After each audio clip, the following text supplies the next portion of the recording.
It's lonely at the top.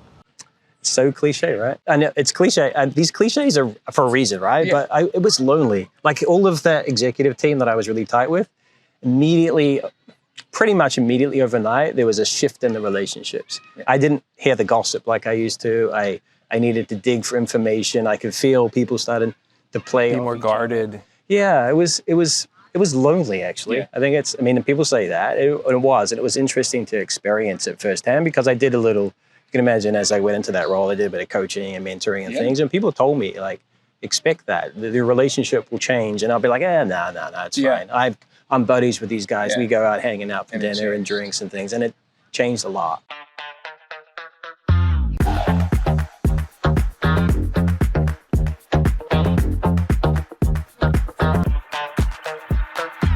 Okay, I'm back with Frank Roth. This is a very special episode. I'm not going to do my normal intro. I have a great friend of mine here today. He's one of the best leaders I've ever worked with, and we're just going to get right into it with Simon Heyrick, who is the CFO of Sunworld and was my CFO and CEO at Soothe. Let's bring him out.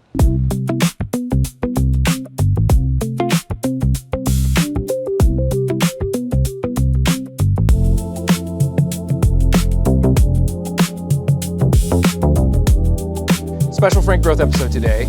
I am here with my dear friend and somebody who I've known for more than we think. 8 or 9 years. He was my boss at Soothe, where I was CMO. He was briefly CFO and then CEO. Simon Heyrick, welcome to Frank Roth. Thank you, man. Very happy that you're here. Thank you, buddy. Appreciate it. I know it's been a while in the making. I bullied you into doing this, let's be honest. True. You are not somebody who likes being on camera or being interviewed even. You're a behind-the-scenes kind of operator. I talked you into doing this largely because you owed me several favors. True. So in spite of all that, we're going to have a conversation today about what it means to be a CFO in a ton of different companies. Your background is amazing. You have done, I think, the CFO role in at least half a dozen different industries. True. And I think what I would love to start with is just like from places like Green Dot to Soothe, where we work together, to Sunworld, where you are now. Give me the through line on the Simon Heyrick CFO journey and the kind of learnings that you've been able to take with you and the stuff that's like, I had to totally relearn this when I went into this kind of category. Yeah. Yeah, there's a lot when you bring it all together like that. I think, so I started out in accounting. Mm-hmm. So I took kind of a traditional route to get to the CFO's job, I would say. But I guess I'm not really a traditional CFO. When I do all the personality tests that private equity firms and that want you to do, I break the model, and I always get that question when I'm being recruited, like, "What are you really this role?" So what it shows is that I don't like detail, which is kind of an interesting thing for a CFO, right? And an accountant. Well, in my opinion, you actually are a great CEO, and I know you have. We'll talk about that, but but I think that's what the personality test is actually saying. Yeah, and I kind of bend more, like I actually like the people side of the business, right? And I've had HR working in my kind of greater organizations over the last few years as well, different companies. So I think that's the thing that's always been really interesting. I think when I thought I was a numbers guy, but I ended up I wasn't really.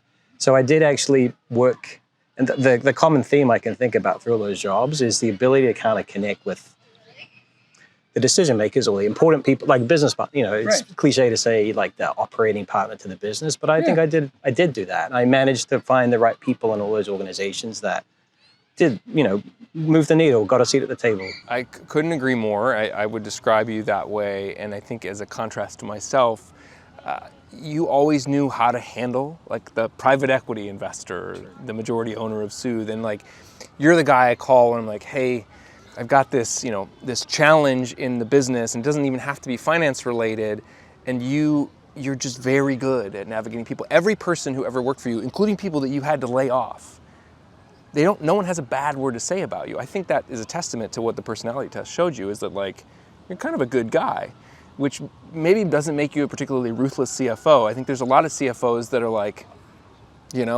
we've got to get to this number this quarter, and what that means for the business might be painful for some of the people involved. I feel like you've always thought about the people. Yeah, definitely. The people, and then maybe, dare I say, the customer as well. Yeah. I think being not the details guy, it's a little bit of a reach because of course I'm the detail, especially in kind of earlier stage companies where you live and die by your P&L, live and die by your cash flow. Yeah. So you do have to be in the details, but you got to realize, well, at least I like to think, and I try to like empower the people that I work with now. Like, you got to there's a lot of gray, right? This is, even though people live and breathe spreadsheets in kind of my part of the organization and private equity guys, like they live and breathe spreadsheets. You got to get outside those spreadsheets, right? Don't live in spreadsheets, I think, is an important takeaway.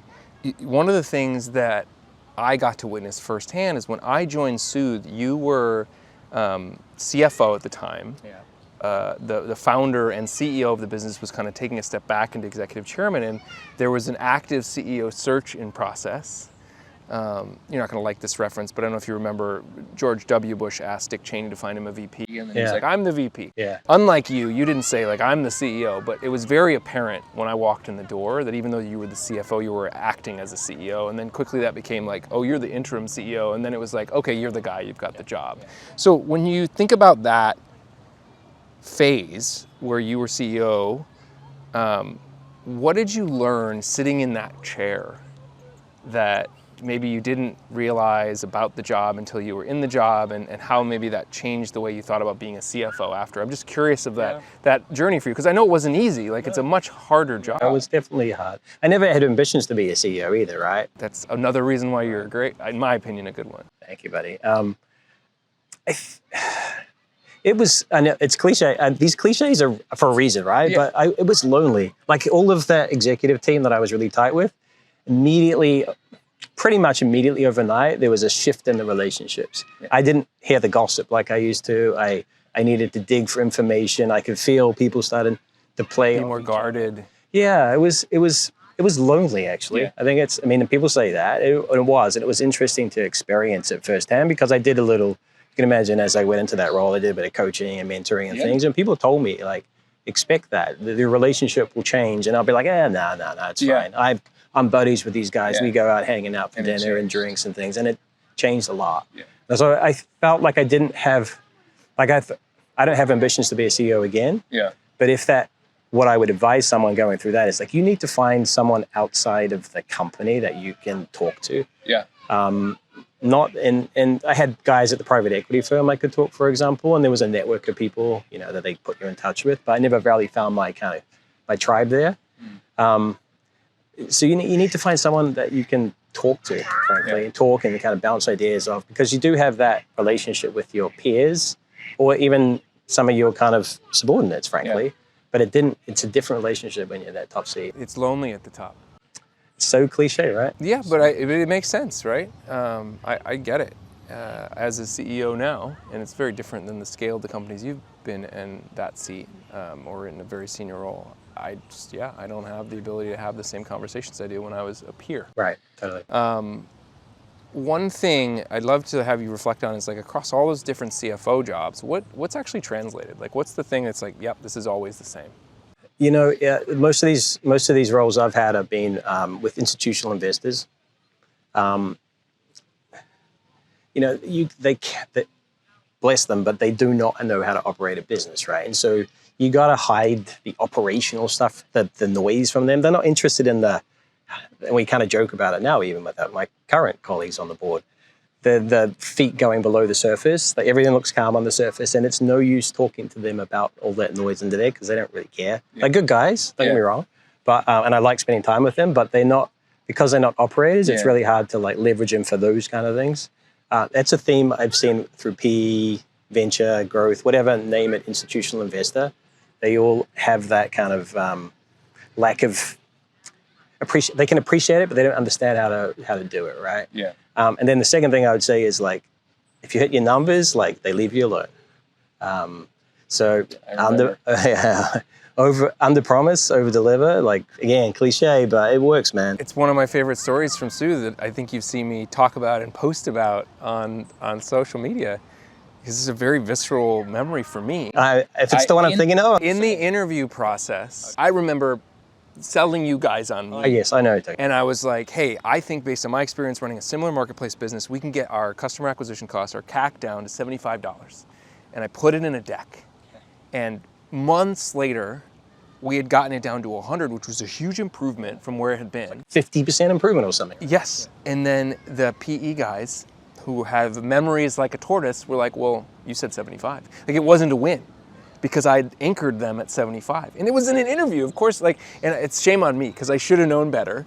But like, it's just funny because you're totally right that, you know, you are going to be held as an operator to whatever you say you're going to go do. So, and this is where like it's tough, that dynamic, because you want to be accurate, but you kind of then have to sandbag a little bit. So I think it leads me to a question for you, and I want to hear the story you were thinking of, but like Maybe not. I do like is it that for me, I have the, I like the saying, those who can't do teach. I can count on one hand the number of investors who have been investors their whole career that I think are like really plugged in and get it. And the rest, that phrase for me, it applies to them. It's like they are investors because they are not operators. It's a different set of skills, but it also means they don't understand what we're doing. They do, but the really good ones recognize the guys that are like us, that are good operators, right? So they're not. I would like to lump myself in with you, but I'm nervous. Well, but the point being that the good, they know, the venture capital guys, you talk to them, right? And they're like, I don't buy the idea, I buy the person, right? They always talk like that, right? Yeah, and whether that's true or not, I've seen it both ways. I've seen it. So we were working together at Soothe. At this point, you're CEO, I'm CMO. Yeah. What is a marketing or growth bet from that era that you're glad you greenlit? You convince me that we're a consumer-facing company, consumer brand company. The creative and the product management that was part of the add on to the tech group, you can't have like a software dev working on, UI, UX type things, right? You pushed on some pretty, I don't know if they were expensive in hindsight, but you were really convincing of those type of people we needed. Yeah. And I met the people that you wanted to bring in, and they were fabulous. And to the day, we still talk about some of those folks, right? We can name drop on the show if it's good things. We'll protect the identities of those we don't like. But for the people we love, who are you thinking of? I'm thinking of Michelle Matthews. She's the best. Yeah. Yeah. She's our best employee. The flip side of that question is the thing you just were about to talk about. So talk about a decision that really we made, but ultimately you were like, yeah, go ahead, Jason, do that thing.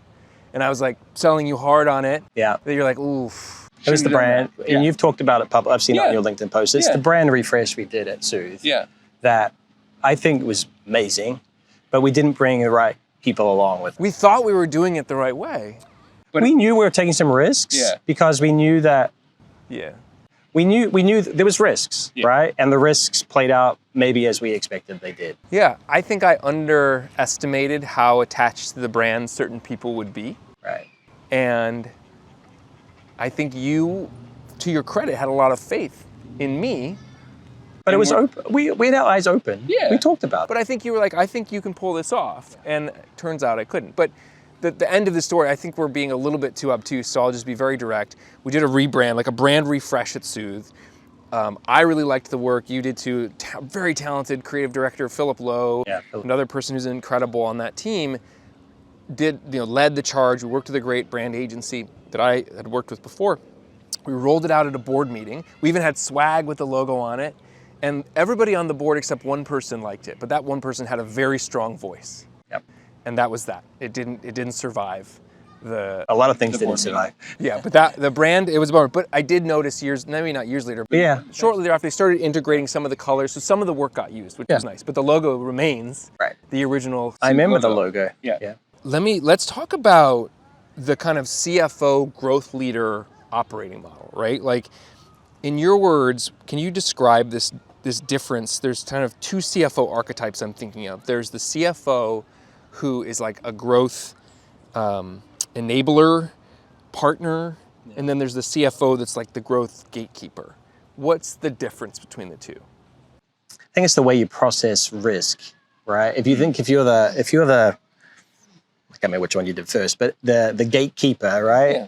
Like if you're that traditional accounting kind of background and you're like looking for perfect your model is, you live and die by your models and perfect ROI on, especially in growth and marketing, right? Versus, I would say that the perspective I've always had is like, within some sort of boundaries, you know that some of this is going to fail, and it's really hard to tell, and the perfect model's not going to tell you the story, but you got to take a risk. It's that risk tolerance and ability to kind of feel out like what's acceptable, and how much boundaries, how much latitude you've got from a, like a P&L or a cash flow perspective, especially in the earlier stage company. Yeah, you can't be a growth partner CFO. You're a growth gatekeeper if you're just looking at the spreadsheet. I just want to see the perfect model. Yeah, I want to know what the ROI is, how many new bookings, whatever it's going to be, whatever your metric is. And then on the other side, what's the growth partner, the enabler, the supporter of the growth function? Here's the story, doesn't believe the metrics that anyone says, and knows the metrics are probably not right, but does it anyway because there's an intuition that, all right,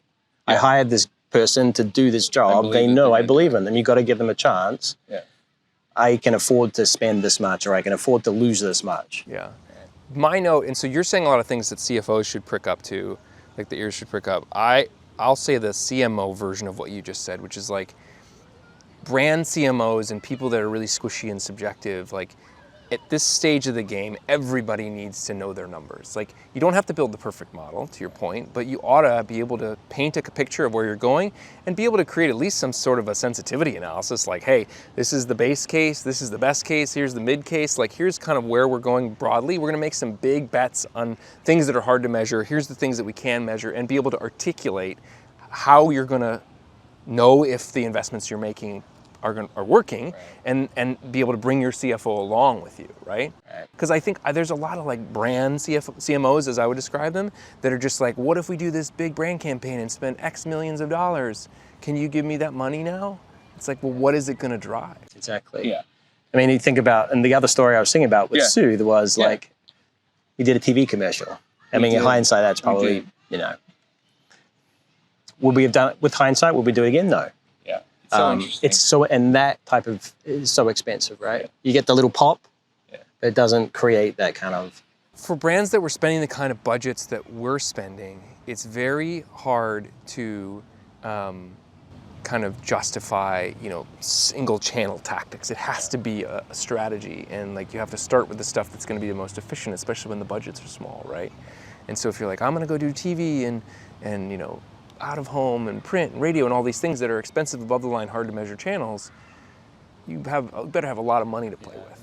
So let's talk about the other side of this. We're circling around that right now, but like, what is the mistake that CMOs make when they are pitching the growth investment to the CFO? Is it as simple as I just described? Is there more to it? Like when you're in that seat and you're looking at the plan, what have you seen before? And it can be, I can have done it too, but like, what have you seen where you're like, that's not it?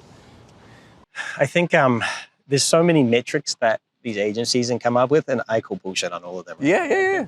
So, we're going to get this, blah, blah, blah, blah, blah. Oh, those metrics, don't try and like kind of you got to come up with this. You've got to be plausible. There has to be an investment case, like an ROI, but some of the metrics that, don't try and make up metrics that are just kind of bullshit, right? Like, I got 1 billion impressions of, I don't know, I can't even think what they are, but they annoy me because they're so annoying, right? And I just immediately discount them. Yeah, and BS metrics. Yeah, it's kind of a sniff test as well. As soon as I see that stuff on there, I'm already kind of skeptical. What are the metrics that you're looking for that you're like, if you show me these, or if you frame it this way, that's going to be more credible?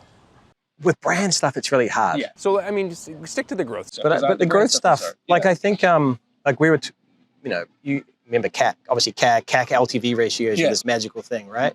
I think really intellectually honest versions of those are super important, right? Yeah. And you have, but the problem with that, so the CAC is very kind of, short term, and those LTV metrics, in some of these businesses that, I've worked in, right? Like your history is so short, so you're extrapolating so far into the future, you got to be intellectually honest about those models and things. There's one version you can sell to an investor that kind of uses standard kind of, methodologies and things.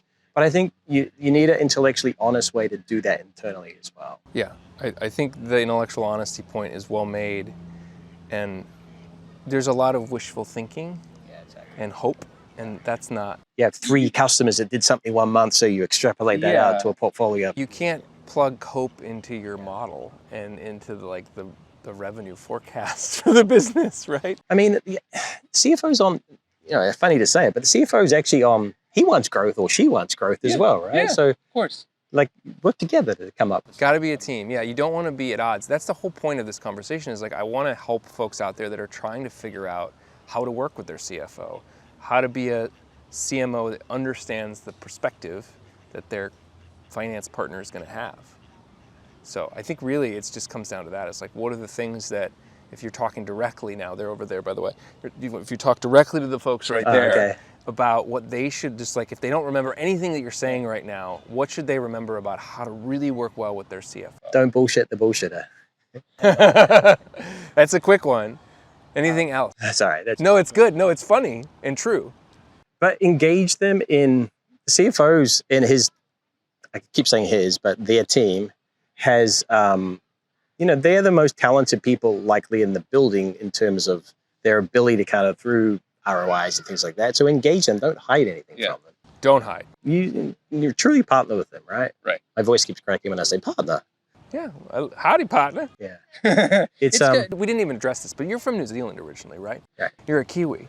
Kiwi. And you have a lovely accent. And I think it's part of the allure of working with you. And I'm saying this partially in jest, but partially true. Like, there's a lot of Kiwi CEOs. Yeah.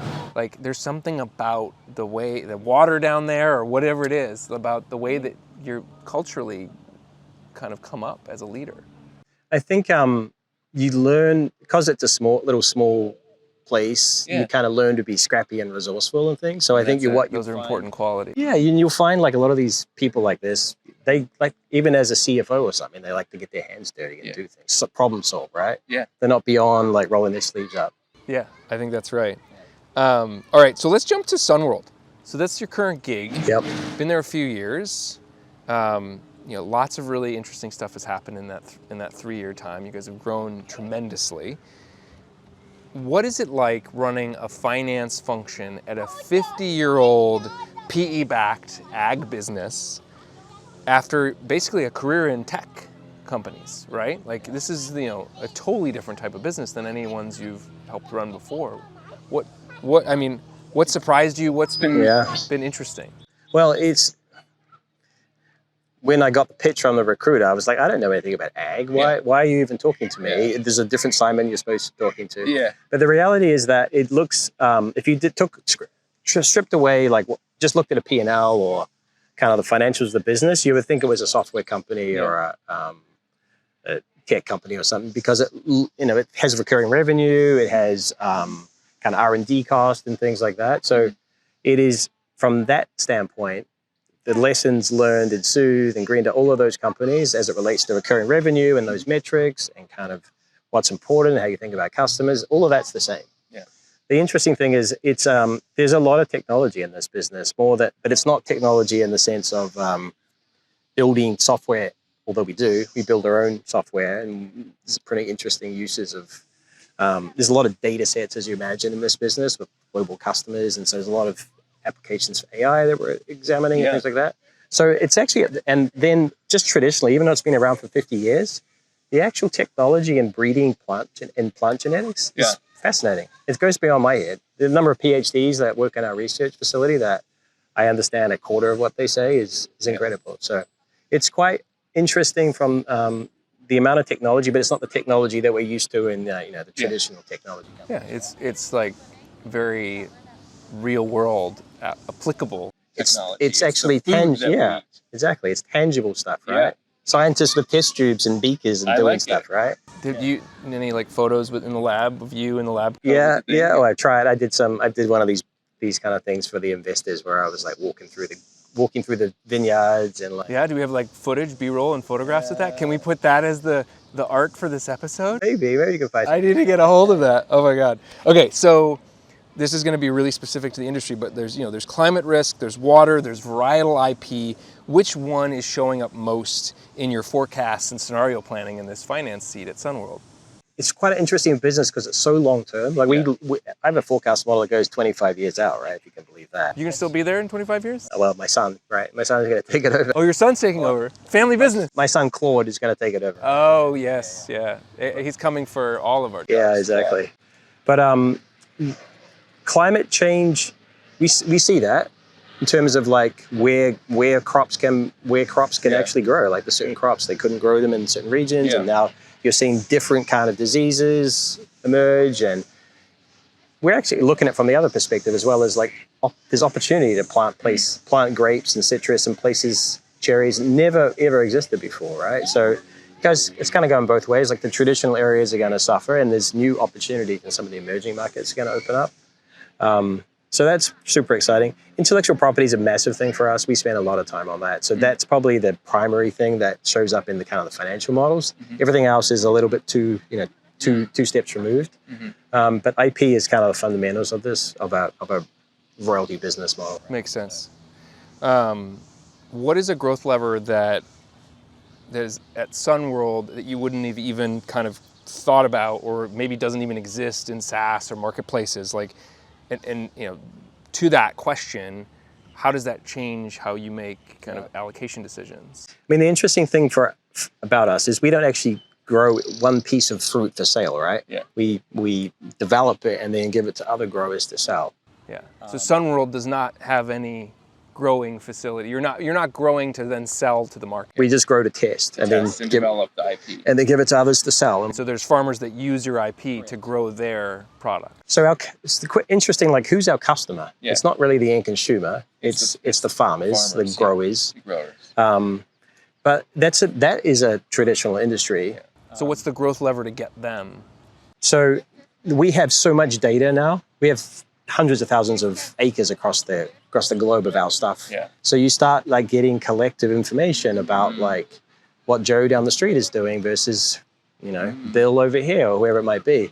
And you start, and we've got all that data from multiple years of growing. Of course. And you start exposing that in kind of customer-facing apps. You start putting some, interesting data analytics behind that. You can start to see kind of patterns of like, if you do this, if you do that, and it's kind of rising tide rises all the boats. Yeah. If people are growing more, there's more crop, it gets more blah, blah, blah, blah. Right. So there's a lot of interesting data science challenges.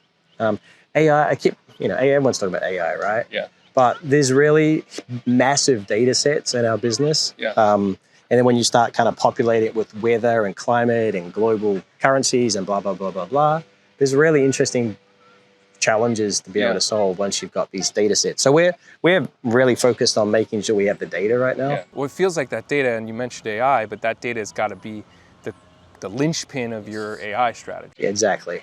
We're not so focused on what it can do today. But it's like, all right, what can we do? Let's just make sure the data sets are good. Like, we spend so much time on making sure that the data that we collect now is super good hygiene. Yeah. And we spend inordinate amount of effort just cleaning it. Yeah. Because we know it's going to be super valuable. And I keep saying, we're not sure what we're going to do with it yet necessarily. But it's yours. Yes. That's very, very valuable. Hugely. So, okay, let's talk about Simon, the leader, the human. You've had, I think, 5 C-level roles in the last 15 years.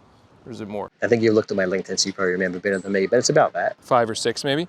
Has there been a through line that you didn't see until maybe now, that's kind of like all of this has been leading up to this? Or is every one of these roles like totally different? It's like been one thing to the next? No, they're similar. And the lesson, there's lessons learned from all of these, which I think is, Of course. You got to hire the best controller you can find to like get out of all that stuff that CFO is responsible for, and then you don't have to think about it, right? Hire the best vice president of finance or something, and then you can have the seat at the table with the CEO and the rest of the executive team, because that stuff will bog you down. Make sure you have the opportunity to bring your people, like make change. Making change is so hard, right? Like if you don't, and now I can come into these places and I can recognize, like in the first couple of weeks, like it needs to change. But you can't come and do that, right? It's not fair, and it's impossible to do. But there's common themes, right? Companies outgrow people.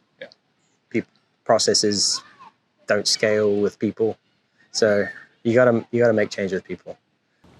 That's a tough lesson. It's hard. Yeah. Because people are what make the company. Yeah, and I think what you have to do though is you got to find. I love this piece of my job is like reorg design. I mean, we did this a bunch at Soothe, right? Like getting on a whiteboard and just. Right. I mean, we did it in bad times and good times. We did it in good times and bad. I like the whiteboard in good times. I don't like the whiteboard where you got to pick the names in bad times. But agreed. But it still makes you think about people and what they're good at. And can this person? Of course. Hey, that role, we can't afford that role anymore. But this person's really move the pieces around on the board. Yeah, exactly. I really like doing that stuff. What's the advice you'd give yourself? So, or maybe, give young Simon, who's stepping into his first C-level role in kind of finance accounting, right? What is the advice you'd say? And there's going to be somebody listening that's about to do that or had just done that would help them. But go with your gut. All right. Make those. Those decisions that are right. Yeah. Make them quicker. Don't feel the imposter syndrome. Someone used this word to me today, and I liked it. Decision yield. Ooh, yeah, that's good. Yeah, I'm gonna use that. I've never heard it before. All right, my favorite part of the show is this lightning round we do. So it's quick question, quick answer. All right. Best growth investment you've ever signed off on? Product development person. Worst one. TV. All right, one book or operator who shaped how you think about finance. One what? Book or operator. Who's like the rock star finance operator? You're like that person. Yeah, I get it. I'm thinking, but it's not operators. It's people earlier in my career back at KPMG. The mentor or person that inspired you. There's a couple of managers. We've said a bunch of people's names we like. Do you want to say the name of the person? Well, actually, if I really bring it down, it's the guy that was my sixth form. You don't even know what that is. It's like, junior year of high school. Accounting is an elective class. So you took the accounting class? The accounting class. The teacher? That teacher. What's his name? I don't remember his first name, Mr. Wheel. But I wrote to him about 15 years ago. Yeah. I saw a note that he retired, but I never heard. Did you write back? Oh, darn it. But I think he might have, maybe he's still alive. But Mr. Wheel, the sixth form, Westlake Boys High School, he was the man. That's the one. I still think of him. What's a finance metric you think is overrated? EBITDA. I got you a hat. Yeah, I know. EBITDA hat. Okay. I'll always say yes to blank. You fill these in. I'll never say yes to blank. I'll always say yes to... Coming to my house for a chat. I'll never say yes to... Anyone that's crossed me and I've caught them in a lie. All right.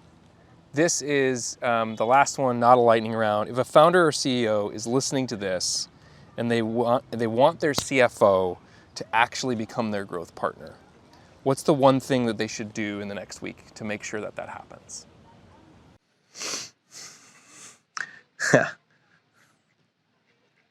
I mean, honestly, they probably need to evaluate whether the person, there's not like something magic we can do. You need to look at the person and evaluate. Are they somebody who could be a growth partner? Let's assume they can be a growth partner. What does the CEO and founder need to do to ensure they bring that person along with them in that growth journey? Make sure the vision doesn't feel too fluffy. Like there's some substance to the vision. I get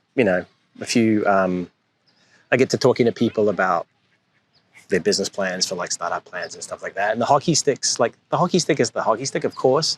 But like, all right, let's don't make the hockey stick so unbelievable that a CFO just calls nonsense. Bullshit. It's my accent, right? You're being nice, yeah. Bullshit straight off the bat. Like there's growth, and then there's kind of like great growth, and then there's kind of like ridiculous growth, right? So. Well, let's leave it there. Simon, I took you to lunch and I said, hey, let's meet for lunch. And then I kidnapped you and I brought you here and we did a podcast against your will. Lovely park we're in. I think it's a nice place. We're in a little park in Santa Monica and you're great. And you gave such good guidance to teams who want to grow. So I just appreciate you being real, being frank, and helping the people who listen to this show learn how to operate better with their CFO partner. Thanks, buddy. I appreciate it. It's good to see you. Thanks, man. Cheers. Man, I knew that this was going to be good, but I didn't realize it was going to be that good. Simon dropped tons of knowledge, and he really told us what it takes to be a great CEO, a great CFO, and a partner to the growth and marketing function. All right, here are my top 3 takeaways from the conversation with Simon. If you don't remember anything else from today, just remember these 3 things. First, it's lonely at the top. The CEO, it's a lonely, lonely job. And even if you're anywhere in the C-suite, things change when you step into that seat. People that used to tell you everything are now a little bit more guarded. The second thing is that kind of investor-operator dynamic. Investors need to be good investors and operators need to be good operators. The ones who work great together, they understand what each other is good at. So the great investors that we've worked with over our career and that Simon and I really look up to and admire and appreciate are the ones that let us operate as operators. The opposite side of that is the investor that tries to operate the business and maybe operate it through a spreadsheet. And on the flip side, the operators who investors really enjoy working with are ones that can articulate the strategy and produce estimates and a model and a plan that everybody can come along on, as opposed to maybe a little bit of pie in the sky or wishful thinking. And then the final third takeaway is this. If you're working with your CFO, you're on the same team. Don't work against them. So the CFO does want to grow, and the CMO, that's your whole job. So a great partnership between the two is a CFO who understands the skills of the CMO and empowers them to do their best work, and vice versa. The CMO is someone who can articulate what they're going to do in a way that the CFO can understand and get the buy-in of the CEO and the board. If this episode helped you today, please share it with a CFO or operator who needs to hear it. And please like, subscribe, follow Frank Growth wherever you get your podcasts. And we just appreciate you listening. That helps us make more episodes. I'm Jason Shafton from Winston Francois. We're a growth consulting firm helping companies build their sustainable growth operating system. That's it for today. Be frank and keep growing.